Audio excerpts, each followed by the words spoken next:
نحمدہ ونصلی ونسلم علی رسولہ الکریم اما بعد۔ ایک سوال یہ کیا گیا کہ کیا پی سی آر ٹیسٹ جو ناک میں سوپ ڈال کے یا حلق میں سوپ ڈال کے ایک روئی کا جو ہے وہ وک سا ڈال دیتے ہیں، ایک پھایا سا لگاتے ہیں کسی لکڑی کے ساتھ، اور اس کے بعد پھر دیکھتے ہیں کہ یہ وائرس کرونا وائرس ہے اس میں کہ نہیں، تو یہ ٹیسٹ جب ایک دفعہ پازیٹیو آ جاتا ہے پھر لوگ اس کو کئی بار کروانے کی کوشش کرتے ہیں، سیکنڈ ٹائم اور تھرڈ ٹائم، کہ جب تک یہ نیگیٹو نہیں آئے گا تسلی ان کو گویا نہیں ہوتی۔ تو یہ ذہن میں رکھیے کہ پہلی بات یہ ہے کہ یہ ٹیسٹ صرف 70% ہمیں صحیح رزلٹ دیتا ہے۔ تو یہ ممکن ہے کہ آپ کے اندر یہ وائرس ہو اور پھر بھی ٹیسٹ نیگیٹو آئے، اور اسی طریقے سے یہ بھی ہو سکتا ہے کہ یہ ایک دفعہ جب پازیٹیو آ جائے تو پھر نیگیٹو ہونے میں بہت ٹائم لگائے، یا بہت عرصے کے بعد کہیں جا کے مہینوں بعد نیگیٹو ہو یا نہ ہو۔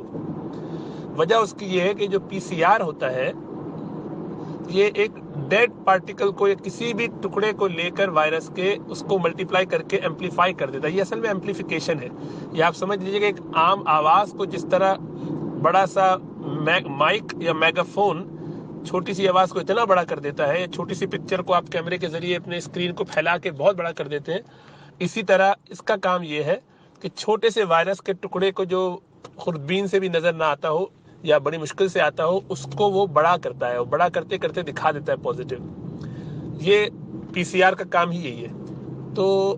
اب وہ پورا وائرس ہے جس کو وہ ملٹیپلائی کر کے بڑا دکھا رہا ہے، یا ایک ٹکڑا خالی ہے اس کو بھی پازیٹیو دکھا سکتا ہے۔ تو اس ٹکڑے کو بھی خالی جو کہ مردہ ہو، ڈیڈ ہو، یا ٹوٹ ٹوٹ کے الگ ہو چکا ہو، تو تب بھی ایسا ہی دکھاتا ہے۔ جی ہاں، وہ ہر حالت میں آپ کو پازیٹیو دکھا سکتا ہے، اسی لیے دوبارہ پی سی آر کرنے کا مشورہ نہیں دیا جاتا۔ اگر آپ کو ہاسپٹل میں کہا جائے کہ دوبارہ، یا ڈاکٹر آپ سے کہے کہ آپ اپنا پی سی آر ریپیٹ کیجئے، تو اس کی وجہ یہ ہوتی ہے کہ آپ کا پہلا والا نیگیٹو تھا، اور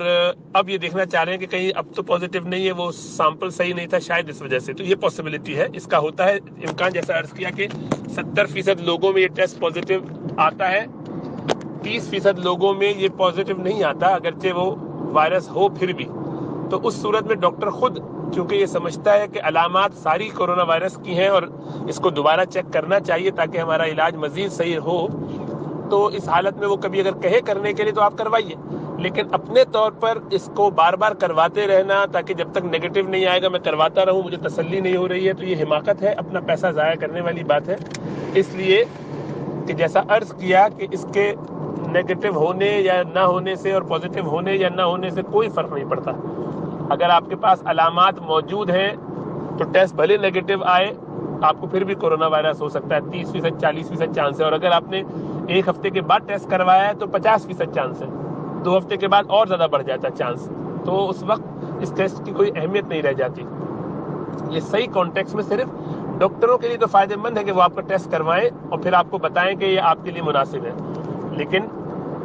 خود اپنے طور پہ کرواتے رہنا، شاید ہو شاید نہ ہو، ظاہری طور پر پریشانی لاحق ہے، اس سے جب تک یہ نیگیٹو نہیں ہوگا 3-4 دفعہ کرواتے رہیں گے، پیسے پھینکتے رہیں گے، اس کا کوئی فائدہ نہیں، اور یہ صرف پریشانی کو بڑھانے والی چیز ہے۔ تو بالکل جو ہے یہ ایڈوائزبل نہیں ہے کہ آدمی اس میں اپنا پیسہ لگائے۔ اینٹی باڈی جو بلڈ میں ٹیسٹ کی جاتی ہیں وہ ہفتے 2 ہفتے کے بعد جب پازیٹیو آ جاتی ہیں، اس کی ایک قسم آئی جی جی ہوتی ہے، وہ ٹیسٹ کرنا بالکل درست ہے۔ اگر کوئی ڈاکٹر یہ کہتا ہے کہ آپ کے اندر اینٹی باڈی پیدا ہو گئی ہے کہ نہیں، ہم یہ دیکھنا چاہتے ہیں، پہلی بات تو یہ کہ اگر وائرس کا علاج ہو گیا، طبیعت بہتر ہو گئی ہے تو اس کی بھی ضرورت نہیں ہے، لیکن اگر کسی کو بہت شوق ہو بھی تو وہ اینٹی باڈی ٹیسٹ کروا لے تاکہ پتہ چل جائے بھی اینٹی باڈیز کتنی جسم میں موجود ہیں، اس سے ایک تسلی ہو جائے گی کہ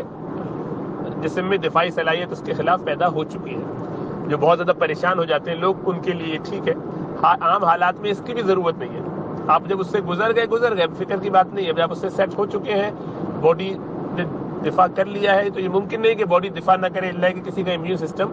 کینسر کی دوا لینے کی وجہ سے یا اور کسی خطرناک بیماری کی وجہ سے اس میں کام ہی نہ کرتا ہو۔ تو عام حالات میں ایسی کوئی پریشانی کی بات نہیں کہ آپ کو ٹیسٹ کرنا پڑے، یا سواب والا یا پی سی آر والا یا بلڈ ٹیسٹ بھی، لیکن بہت اگر تسلی کسی کو چاہیے اور ذہن پہ سوار ہے کہ چھوٹے ایسے بچے ہیں جن کو وہ لک آفٹر کرتا ہے، جن کو کیموتھراپی مل رہی ہے، یا ایسے بوڑھے پیشنٹس ہیں جن کو وہ، تو اس حوالے سے کبھی اگر وہ مشورہ کر لے ڈاکٹر سے اور پھر وہ ٹیسٹ کرا لے تو ٹھیک ہے، لیکن عام طور پر خود جا کے پی سی آر کرواتے رہنا یہ انتہائی احمقانہ بات ہے اور اپنا پیسہ پھینکنے والی بات ہے۔ اس بارے میں کسی ڈاکٹر صاحب کی کوئی کلپ بھی آئی ہے جنہوں نے بہت اچھے طریقے سے سادہ کر کے بالکل سمجھانے کی کوشش کی ہے، یہی بات جو میں نے کہی یہ بھی بالکل درست بات انہوں نے فرمائی ہے اور دیانتداری سے فرمائی ہے، تو اس کو بالکل سمجھیے اور اس کے مطابق عمل کیجیے، اپنا پیسہ مت پھینکیے، یہ ٹیسٹ کرانے کا بار بار کوئی فائدہ نہیں، پی سی آر بالکل